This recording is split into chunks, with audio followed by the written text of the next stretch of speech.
Cari telespettatori, ben ritrovati con noi. Abbiamo il piacere, ve li presento subito, di avere in studio il neoeletto presidente Flavio Convento del Confesercenti Veneto Centrale. Grazie di essere qui con noi. Grazie a voi e buongiorno. Era doveroso dire neopresidente perché è proprio fresco di nomina. Grazie. Ma è già rappresentante FAIB, ovvero il settore carburanti, vicepresidente nazionale. Quindi sì, una domandina sui carburanti gli toccherà perché visto il periodo. Ma è felicemente accompagnata, ci fa molto piacere avere Nicoletta Librardi, grazie di essere qui con noi, che è vicepresidente sempre di Confesercenti Veneto Centrale, ma nella fattispecie qui è presidente FISMO, Confesercenti Veneto Centrale, settore moda. E quindi anche lì la questione dei saldi, della data di inizio, sono ufficialmente iniziati, e un po' il settore come sta andando. Abbia pazienza Presidente, siccome poi la Presidente deve lasciarci, io direi di cominciare subito a bomba con lei. Allora, questa questione, perché innanzitutto valorizzazione dei negozi di quartiere, di vicinato, c'è anche un intervento normativo regionale da questo punto di vista o comunque di incremento. Ci racconti qual è la situazione e poi perché voi sostenete e combattete per posticipare i saldi? Io sono molto felice di questa iniziativa della mia associazione di Confesercenti. È partita l'iniziativa da Confesercenti Nazionale e tutte le regioni italiane sono ben liete di appoggiare questa cosa. Abbiamo necessità di una raccolta firme di 5.000, siamo già arrivati a 4.000. Questo significa che... Per che cosa? Per 5.000 firme? 5.000 firme per chiedere il posticipo dei saldi, perché è inutile, leggiamo bene, saldi di fine stagione significa che dovrebbero essere fatti alla fine della stagione e non all'inizio come ci troviamo adesso, che con l'estivo noi dobbiamo già vendere in saldo.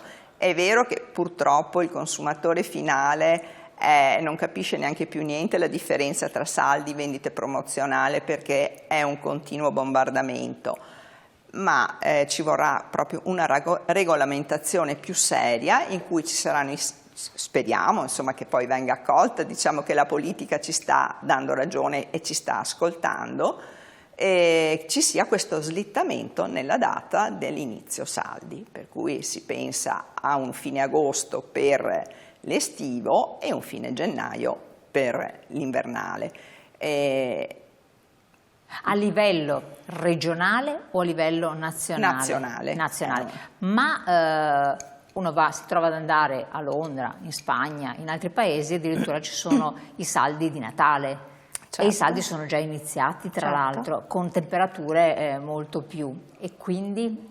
siamo in Europa. Sì, questo è secondo me proprio la cosa più difficile da mettere in pista, perché adesso abituati come siamo a girare e a muoverci, è probabile che questo magari potrebbe penalizzarci, però se mai si comincia sicuramente non arriviamo a niente. Però abbiamo le grandi vendite da grandi catene, che sono spagnole, tra l'altro Marco Spagnolo, che sono internazionali e dove ti troverai o anche catene italiane che poi sono all'estero, non facciamo nomi insomma di Intimo e quant'altro, dove seguiranno le normative degli altri paesi, quindi ci sarà effettivamente...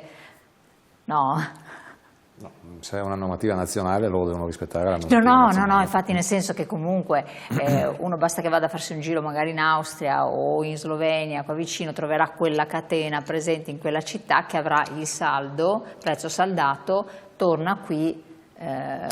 Allora io credo che le grandi catene poi hanno un prezzo che è valido in Italia e anche in Europa. Infatti uno dei nostri grossi problemi, noi negozi piccoli, è proprio stare al passo con queste grandi catene. Motivo per cui abbiamo cominciato a fare saldi, non considerando che noi non abbiamo la forza economica che possono avere queste grandi strutture. Poi ci lamentiamo che i negozi stanno chiudendo, vogliamo le città animate ma i negozi chiudono, però dobbiamo un pochino darci una mano tutti, nel senso che vogliamo la città viva, ma abbiamo bisogno di ricreare questa mentalità che l'acquisto nei negozi di vicinato è importante perché fa vivere la città e quello che dà un negozio piccolo, la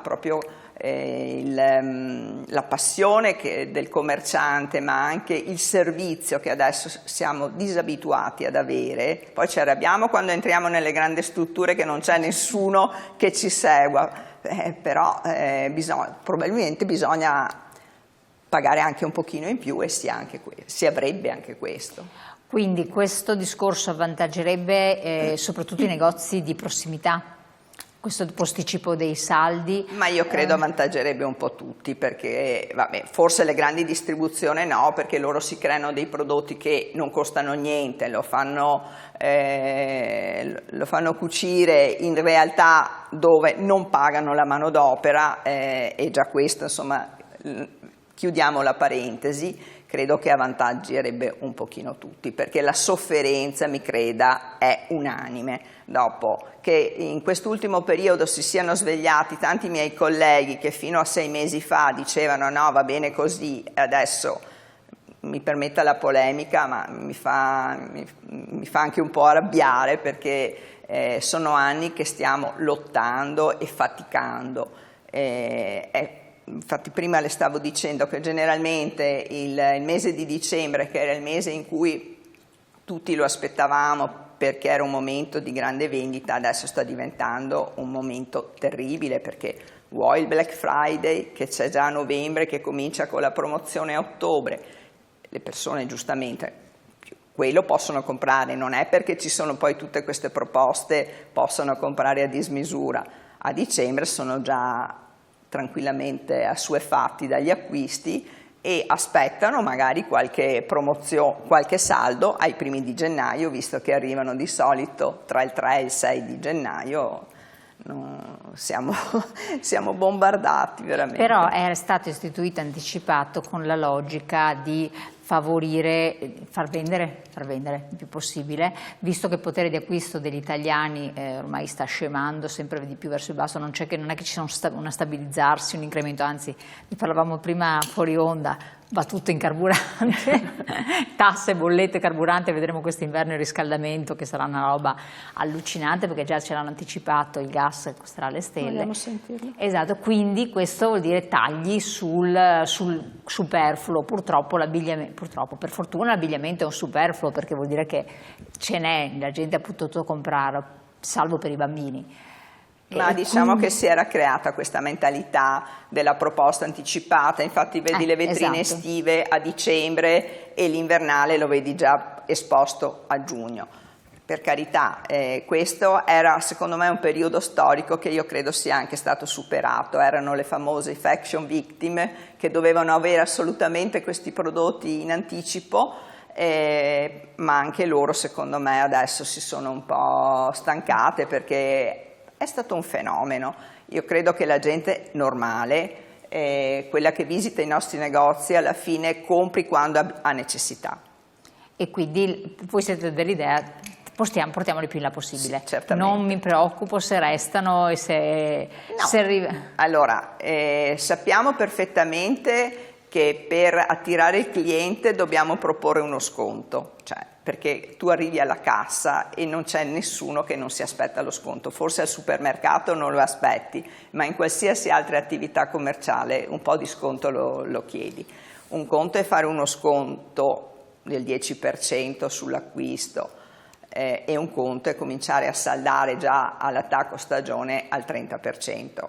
Perché adesso, come non bastasse, non abbiamo solo i saldi, abbiamo anche i mezzi saldi, le middle sale, per cui è veramente... Quindi le opportunità ci sono eventualmente, sì. Quindi è discrezione del commerciante che può farlo per legge, quindi può fare lo sconto, lo sconto sì, lo sconto ci può essere. Lo sconto cassa lo puoi decidere, magari, giustamente se una persona ti compra tantissimo è meritevole, è logico che se ti fa una spesa minuscola, vabbè, magari gli puoi anche regalare 1 euro, 2 euro, adesso non lo so, non stiamo qui a conteggiare, però è corretto. Insomma. Negozi di prossimità, è difficile È difficile mantenerli perché vivono un periodo ormai lunghissimo di grande difficoltà. A questo si aggiunge anche il discorso dei mercati territoriali, rionali, di cui si è parlato anche recentemente, perché solo nella città di Padova, lo sapete, c'è stato un calo del 30%, se non erro, che non è poca cosa, che voi seguite come associazione di categoria. Allora, è fuori dubbio che siamo in difficoltà, anche perché... Tiene solo il settore alimentare nei mercati rionali, sì. Nel mercato di periodico. Sì, perché se chiudono i negozi è un po' una catena, stiamo soffrendo un po' tutti. Io adesso sono più ferrata in quello che è il mio settore, perché lo macino da quando sono nata. Cosa possiamo fare? Siamo tutte piccole realtà che oltre alla vendita dobbiamo fare tutto, dobbiamo seguire la contabilità, dobbiamo farci le vetrine, dobbiamo diventare anche dei media manager, dei social media, perché dopo il Covid abbiamo dovuto iniziare ad attivarci con i social.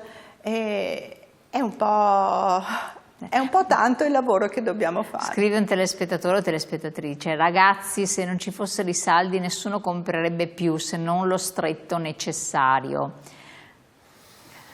Ma guardate, io penso che sia, sul sondaggio che abbiamo fatto noi Confesercenti per quanto riguarda la provincia di Padova, anche molti consumatori hanno detto che sarebbero disposti a spostare la data dei saldi. Quindi l'effetto è anche questo. È difficile da comprendere, capisco anche il telespettatore che scrive questo, però c'è un problema, cioè non c'è una regolamentazione. Giustamente prima la Nicoletta diceva, a prescindere dai saldi, ci sono vendite promozionali, ci sono saldi di mezza stagione, ci sono i presaldi, cioè stiamo creando una serie di confusione all'utente finale, al consumatore finale, che sicuramente lui privilegia il fatto che ci siano degli sconti senza capire magari il prodotto se veramente è scontato. Allora, quello che noi chiediamo è una regolamentazione ben definita, non solo per l'esercizio di vicinato, ma soprattutto per l'online, perché sull'online, che noi non siamo contro l'online, è tutto, non c'è nessun tipo di regola. Se vogliamo creare qualsiasi ambito questo, purtroppo. Giusto, se vogliamo creare un mercato che sia equo e che ci sia una concorrenza leale, abbiamo bisogno che questo venga regolamentato, ed è solo quello che chiediamo. Non è solo il fatto dello spostamento della data dei saldi, che sicuramente è una cosa importante e la petizione è fatta su questo. Ci sono altri 3 capisaldi molto importanti sul fatto di dire regolamentiamo anche le promozioni e regolamentiamo tutto quello che viene venduto online, che molto spesso non sono regolari, e dopo ci lamentiamo perché il capo non è di qualità, il capo lo dobbiamo restituire, perché quello che noi vediamo online molto spesso sul web non è quello che ci arriva a casa. Quindi ci sono tutta una serie di paletti, di parametri che noi cerchiamo a tutela anche del consumatore per riuscire a dare delle regole chiare e definite. Questa è la petizione, quindi non è che ci soffermiamo solo sullo spostamento, quindi diventa molto importante. I negozi di vicinato sono fondamentali, ma hanno sempre prezzi superiori alla GDO. Per forza, perché abbiamo, infatti volevo proprio collegarmi a quello che sta dicendo Flavio, che anche i nostri fornitori comunque che hanno la possibilità di fare degli sconti li fanno anticipatamente rispetto a noi, e non è che noi ci mettono in una condizione di avere uno sconto poi nella fattura se anche abbiamo comprato gli stessi prodotti. Noi non abbiamo praticamente privilegi da questo punto. Logicamente hanno una quantità di prodotto superiore alla nostra, una disponibilità taglie incredibile, e cominciano le promozioni sicuramente prima di noi. Sarebbe corretto che questi fornitori, che sono anche proprio i nostri, decidessero quale mercato vogliono servire, se il mercato del consumatore finale o anche il mercato del piccolo dettaglio, o comunque che ci fossero delle regole valide per noi e anche per loro. Però di fatto loro continuerebbero a fare quello che vogliono, cioè rischiate voi di essere penalizzati, che magari rispettereste delle regole che possono essere istituite, e quindi l'online continuerebbe a fare quello che vuole perché lo sta facendo, lo fa tranquillamente. Ma allora mi permetto di essere ottimista da questo punto di vista, perché sto sentendo parecchi commercianti da nord a sud che vorrebbero che ci coalizzassimo per fronteggiare questi mega fornitori, perché ci stiamo rendendo conto che noi siamo i loro zerbini e non va bene, perché noi siamo praticamente le loro vetrine e ci dovrebbero rispettare, perché noi comunque diamo valore al loro prodotto. Quindi questo agire come associazione di categoria? Ma non solo come associazione, ma io direi proprio non solo Confesercenti, ma tutto quello che è il comparto moda. Che diventa una cosa molto importante. Secondo lei è fattibile questa azione?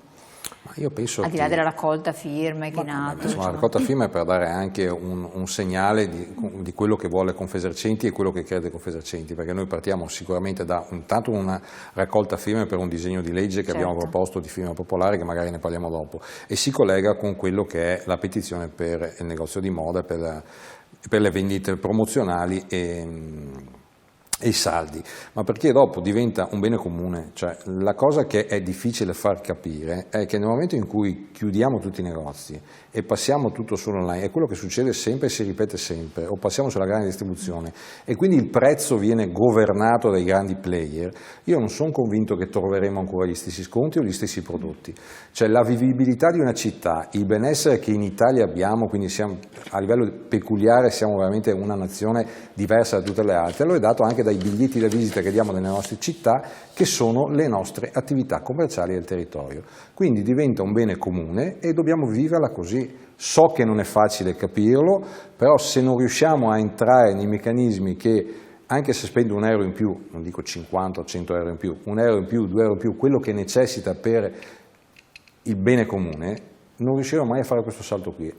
Perché la proposta che abbiamo fatto diventava molto più semplice gestirla con un deputato, un parlamentare, quindi fare una proposta di legge. Invece la cosa che vuole fare Confesercenti è che i territori, quindi tutte le comunità, capiscono che l'esercizio di vicinato, i servizi che diamo alle nostre città diventano utili anche per loro. Chiaro, questo è fondamentale. Allora, noi dobbiamo andare in pubblicità. Grazie a Nicoletta Allibardi, Presidente FISMO Veneto Confesercenti, perché so che le deve scappare, per cui ci congediamo da lei, ma resta con noi il Presidente, quindi qualche secondo di pubblicità, restate con noi, parleremo anche un attimo della questione dei carburanti, che mi sembra doveroso, 2 parole, visto la sua competenza. A tra poco.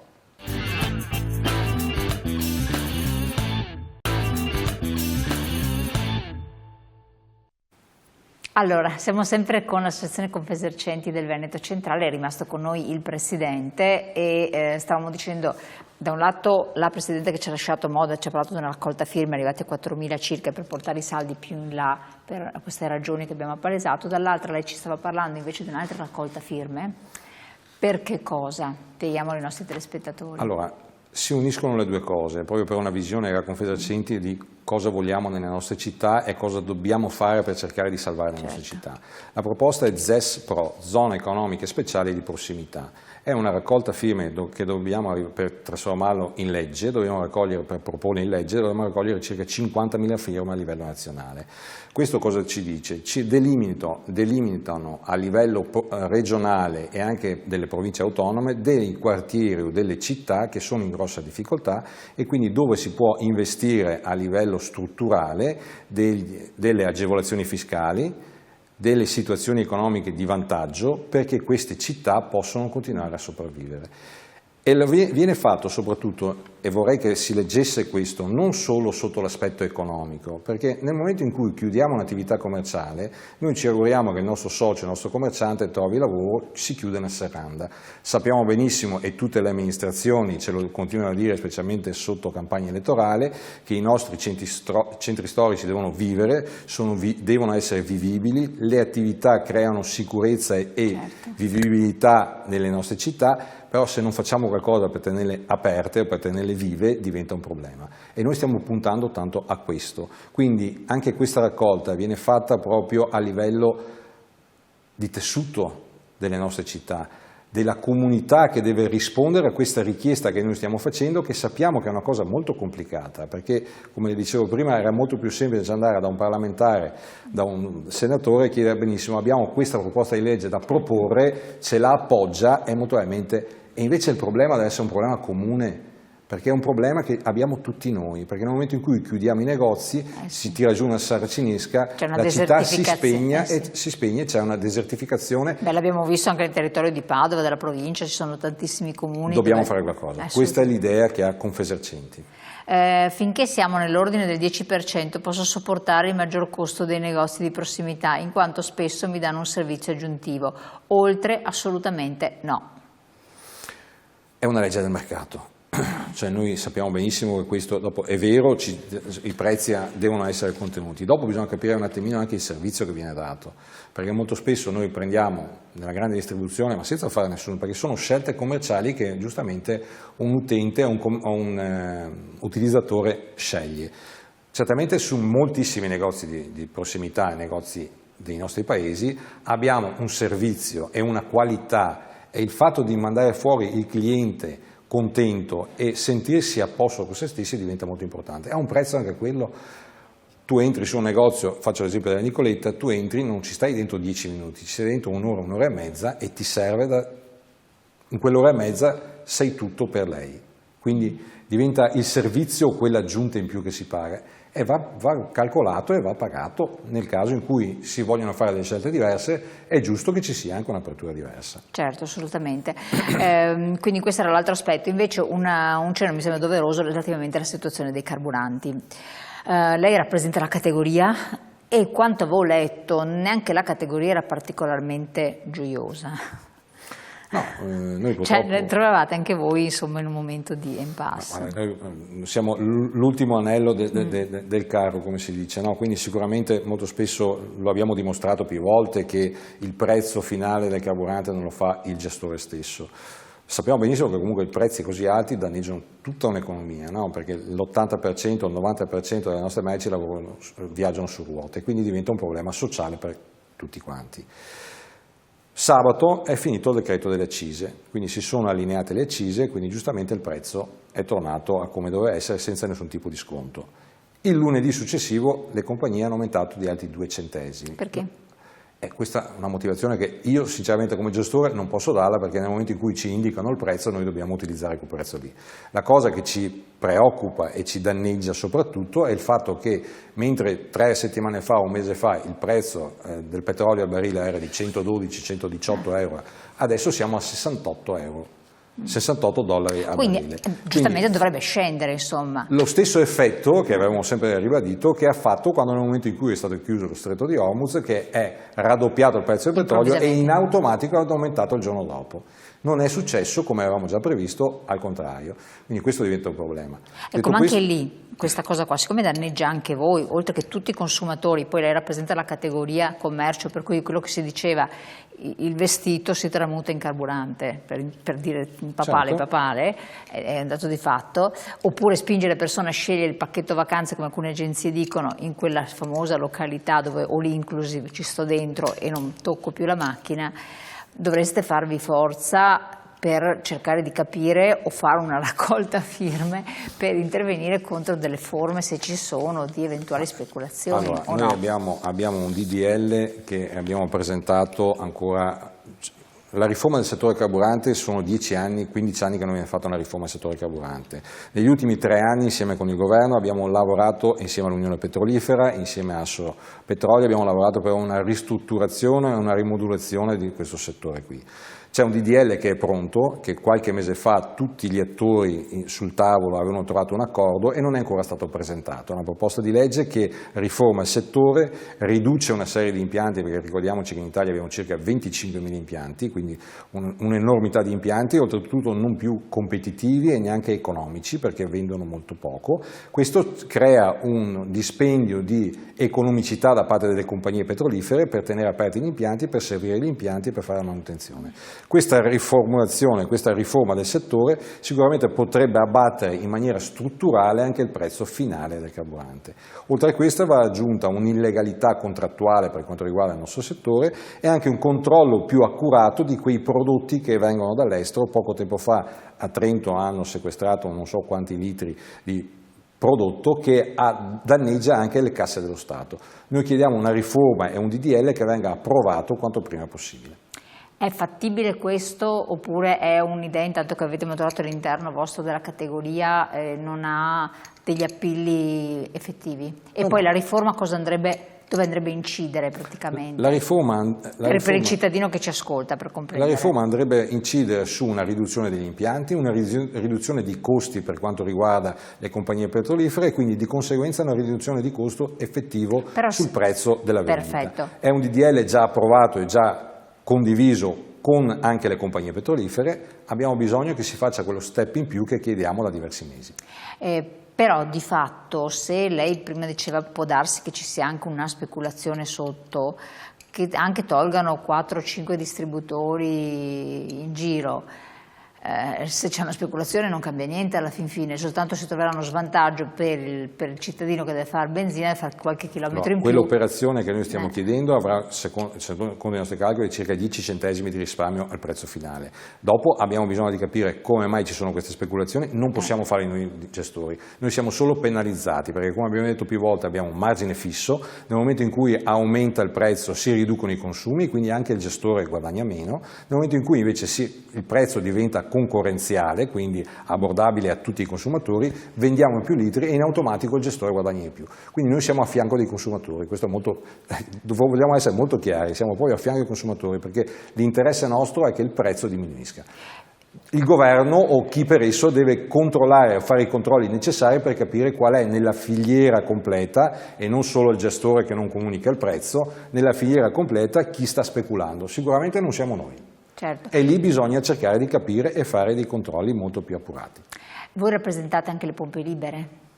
Noi rappresentiamo i gestori, a prescindere dal marchio che hanno, rappresentiamo questa categoria qui, dove sulle pompe libere ci sono anche i gestori, che hanno dei contratti, secondo noi molto spesso capestri, e noi su questo vorremmo, come ho detto prima, una concorrenza leale e equa per tutti.